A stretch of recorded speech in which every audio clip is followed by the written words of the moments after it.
Hello everyone, this is the second part of this History Section 2 packet, put together by Jasmine Sarabia and Jasmine Ma, presented by Sergio, Julian, and Jorge. Siraj captured Calcutta from the British and returned it to the EIC power. 6 months later, Clive believed Siraj should have been punished, so he began plotting the takedown of him. To do this, Clive convinced elites beneath Siraj to turn their backs on him and bribed Siraj's troops to leave the battlefield. This event was called the Battle of Plassey. In this battle, Siraj was killed. After Siraj was killed, the British handed Nawab rule of Bengal over to Mir Jafar. When Mir Jafar didn't give the British enough land, money, and power, he was removed. Mir Jafar's replacement was Mir Qasim. Mir Qasim attempted to work with the East India Company while still enabling the remaining area of Indian rule, Bengal, to be successful, but he could not keep up with the demands of the British. In 1764, the British removed Mir Kazim in the Battle of Buxar and gave the Nawab seat back to Mir Jafar.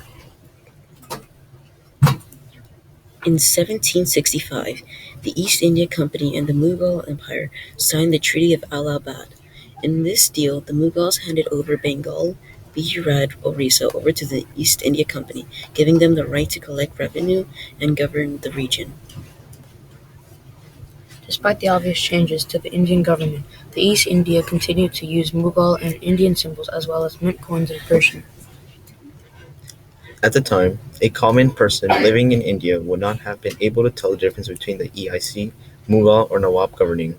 They all tried to extract revenue and resources from the land for their own profit, but the British differed from the previous rulers in two key ways. One, they used new forms of force and exploitation to gain revenue. Number two, the majority of the profit was sent to London instead of kept in India. The East India Company needed a large army to maintain their power, so they had an army consisting of over 100,000 Indian men known as sepoys. Sepoys were paid a generous amount to put down rebellions against British rule due to questionable loyalty. The British avoided Muslims who worked for the Mughals and hired Hindus instead. The EIC's main approach to rule was permanent settlement. General Cornwallis put it in place, and it lasted until Indian independence in 1947. Under this, the EIC set up the land revenue system, under the zamindars were financially supported to exploit the laborers on the land. To get more profit, the EIC used threats. The peasants were affected the most because the zamindars would be severely punished for not bringing in enough crops.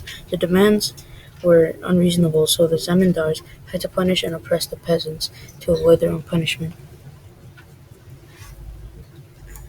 In central and southern India, the state of Mysore flourished on the Deccan Plateau. Unlike zamindars, the rulers of Mysore worked directly with peasants and made working and living conditions more favorable. Tipu Sultan was a ruler of Mysore, and he was aware of British presence and the EIC's intentions to expand. He fought 3 wars with the British over territory on the Deccan Plateau, and in 1799 he was defeated and Mysore was taken over by the British. Marathas tried to resist EIC control, but the Maratha chieftains were not to be very united. The 1802 Treaty of Bassein forced some Marathas to submit to the EIC under a subsidiary alliance. The alliance enabled the EIC to establish a British military presence. By 1818, the EIC has taken over all the Maratha territories.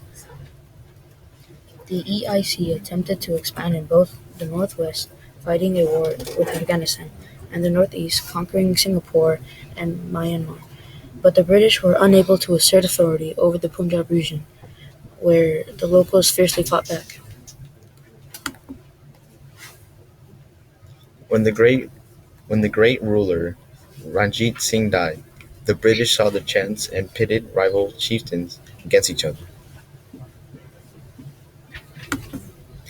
In 1845, the British finally set up a ruling body in residency in Lahore, Kashmir. The EIC made a deal with Hindu king Ghalib Singh through the Treaty of Amritsar. Under this treaty, Galut Singh had ruled over the entire Kashmir Valley, but he ultimately had to rule according to the desires of the British. Though the 19th century brought with it much expansion of the EIC rule, that rule looked different in each individual territory and state. The British directly ruled some, while others served the British indirectly. These states under indirect rule were known as princely states, while the territories of direct rulers were known as British India. Dalhousie came to India with the intentions of uniting and consolidating the rule of India beneath the British. The only governing body that had say in every single territory or state was the East India Company, so Dalhousie created the laws from the EIC, which would convert those areas of indirect rule into direct rule by the British. Dalhousie created the doctrine of lapse. Under this doctrine, any state where the ruler did not have a son as a direct descendant to take over the government was forfeited to the EIC for rule upon the leader's death.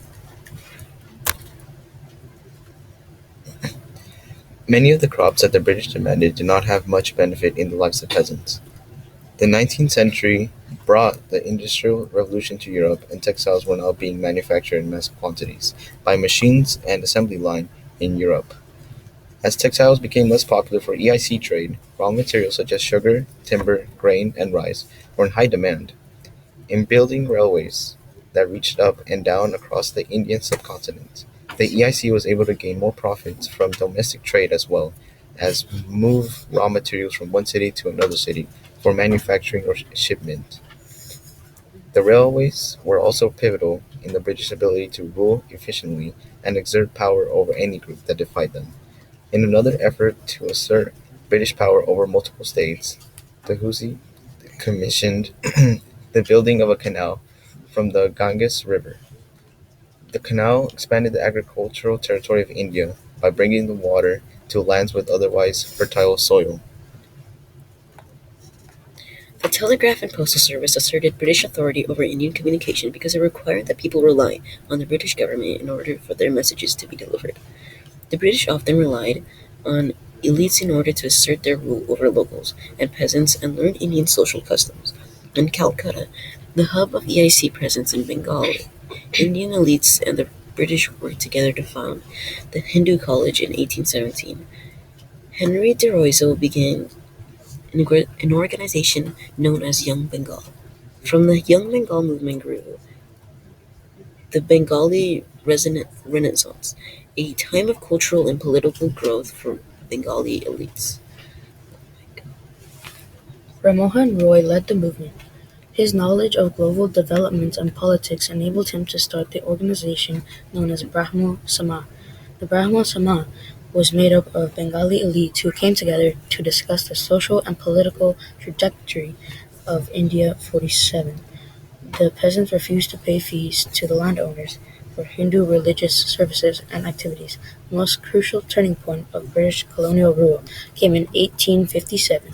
The events of 1857 and 1858 have been the 1857 Indian Rebellion or the First War of Independence because they represented the moment in which Indians first fought back against the British Raj. The British comprised their military in the India largely of Indian men, though the generals and higher-ranked people remained British. This is our works cited slide, and thank you.